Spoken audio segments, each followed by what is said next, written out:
All right, Okay, everybody. being All recorded. right, we've got some inside jokes going on. We wish we recorded them. We can't repeat it because it wouldn't be as funny, or y'all might accuse me of abusing Chad or Adam. Really, Chad. Cat abuse. Both of us, right?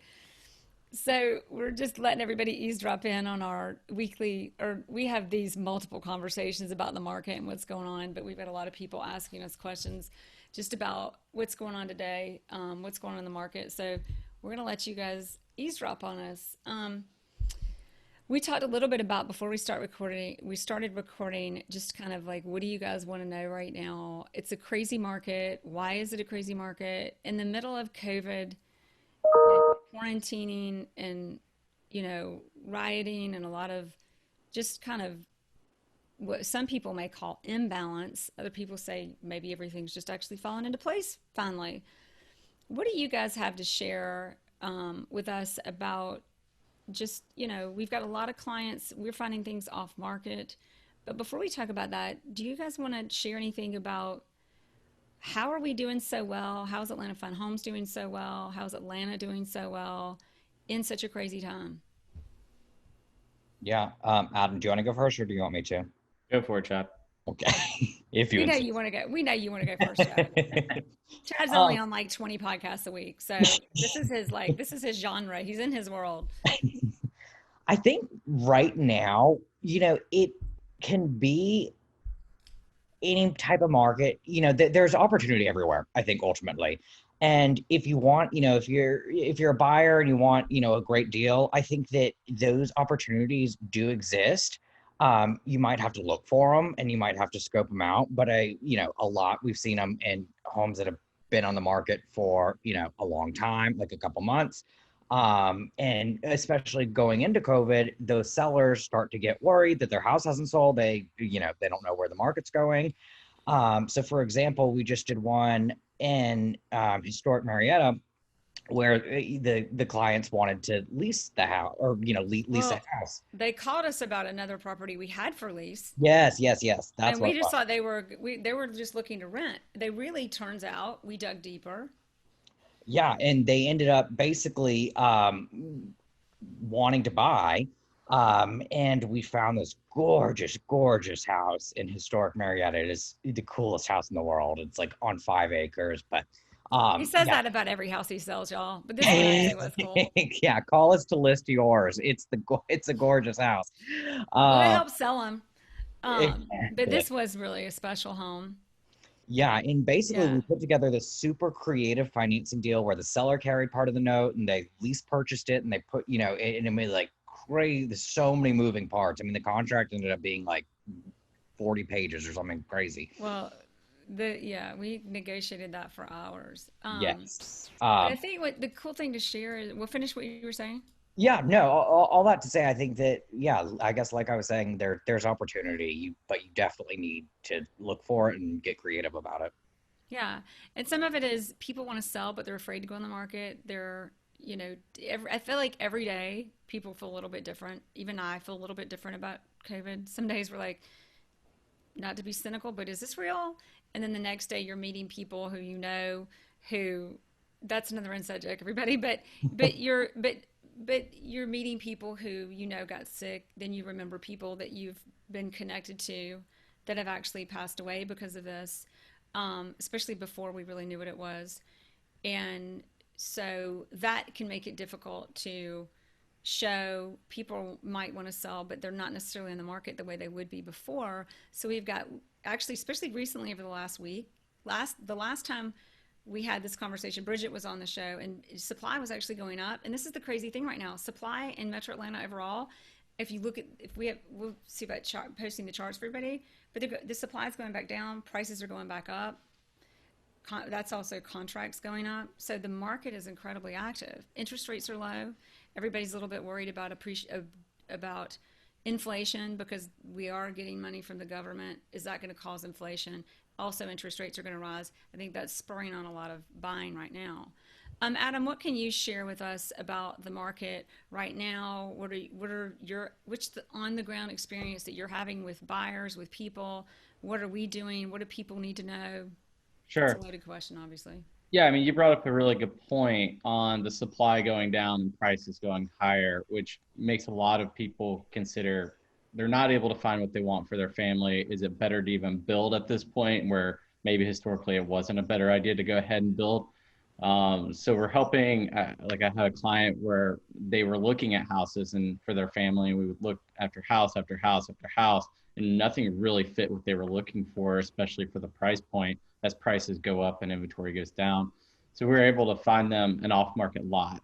And that was huge for them where they could come in and customize and build their own house, one that wasn't even listed. So Hmm. just being able to have that knowledge in the area of lots that may be able to, that may have some sellers who are interested in selling, but not necessarily on the market was just a huge advantage that we had to go ahead and get them so they're happy and be able to build a perfect home for their family. Exactly. And right now with low inventory, that means there's an usually an even lower inventory of lots. Mhm. So, I think it's to your point, being able to pinpoint, okay, like in this market, some buyers feel frustrated because they're like, how am I ever going to find the house I want when the inventory's low? Do I really want to show my house? How are these pieces going to come together in that situation? They had a house to sell. When you do a when you buy a house and build, the loans will actually work out so that it's often easier to do bridge loans and or control the mortgage payments if you're going that route so that they start lower because you're doing a construction to perm loan. So laying all of that out for them. And do you have any insight? I know we have a lot of people coming to us saying, it's expensive to build. It's like, 30% or higher to, it's probably getting closer to 40% more to build something than just to have something that already exists or buy it from a builder who's building more homes, got more cost control. How did these sellers figure out? Because I think that's a big question I find with a lot of buyers is, do I build and how do I do that? And how do I know it's right? And how do I find the lot? And I mean, for specifically, it just made more sense for them to build versus trying to modify a current home and navigate all the different moving pieces on tearing down portions of it or adding on different portions of it.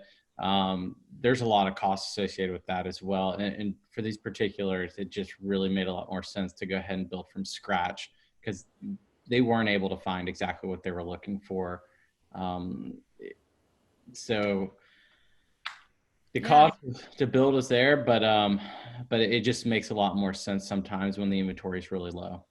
yeah, and that was a great transaction. Was that we had a seller, the timing, everything worked out, and that's where we just come in and listen, figure out the pieces of the puzzle, and put them together.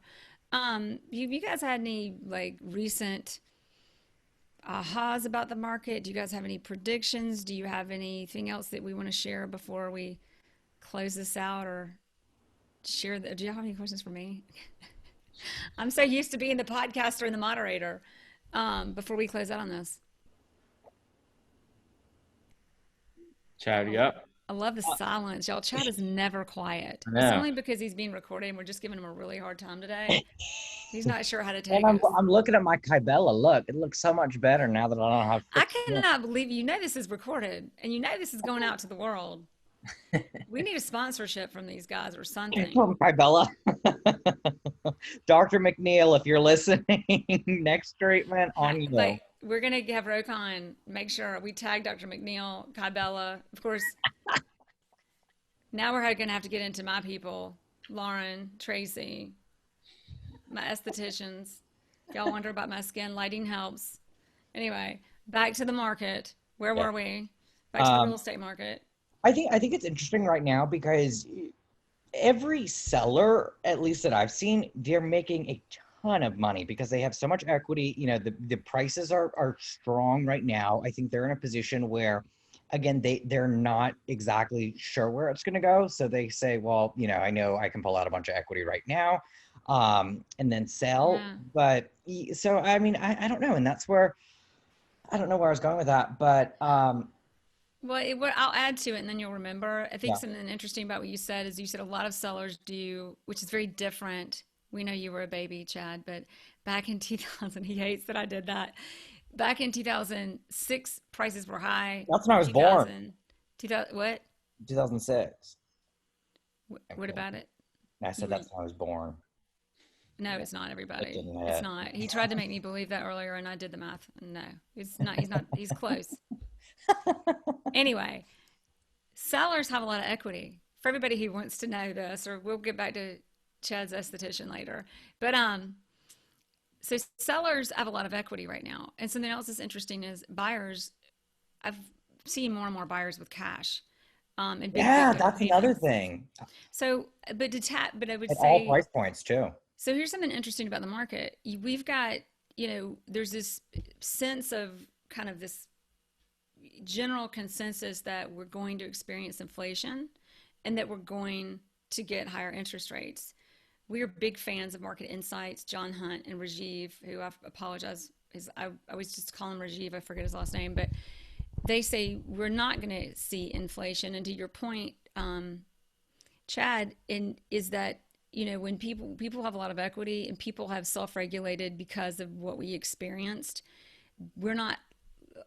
Now, I'm not an economist. I'm repeating what I understood Rajiv said, everybody, but because we're not over borrowing and money's not being over lent, we are in a situation where that we're not being set up for the inflation that everybody fears. We have self-regulated so much. And in our on the ground experience, which is what this is really about, is we are seeing sellers with equity for the first time in a long time since the Great Recession. We are seeing more and more buyers with cash. There's a concern, well, buyers are overconfident because they're being funded now. What is really going to happen after COVID? I frankly don't know. And I think every single economist says the same thing. But there just seems this general consensus of, like everything else in every market, we figure it out. And that appears to be what's happening right now. But I think that means a lot of things are going to change. And how are they going to change? I don't know. But anything else on that, Chad, to help you get your train of thought back? Yeah, no, I mean, I think you covered it. Okay, great. Well, thanks y'all for sharing insight, everybody. If you've got any more questions about the market, what prices are doing, everybody's watching it by the week these days because it's changing by the week with things changing so quickly. We are here to answer your questions. You know how to reach us on our social media, our website, JM, we call it JM Partners, Jere Metcalf Partners, but Adam Vickers, Chad Curtis, Bridget is not with us today because she got up and did her 4:30 a.m. workout and she's showing 20 properties, but that's Bridget. Someone's got to make money. Somebody's got to work around here. Awesome. Well, thank y'all for being here. Thank everybody for listening, and we'll talk to y'all soon. Thanks, Jerry. Thanks, y'all. Thank you to our ambassadors and clients for your support of Jere Metcalf Partners, where our mission is to deliver the best service and the best results for our clients' needs, their wants, and their families.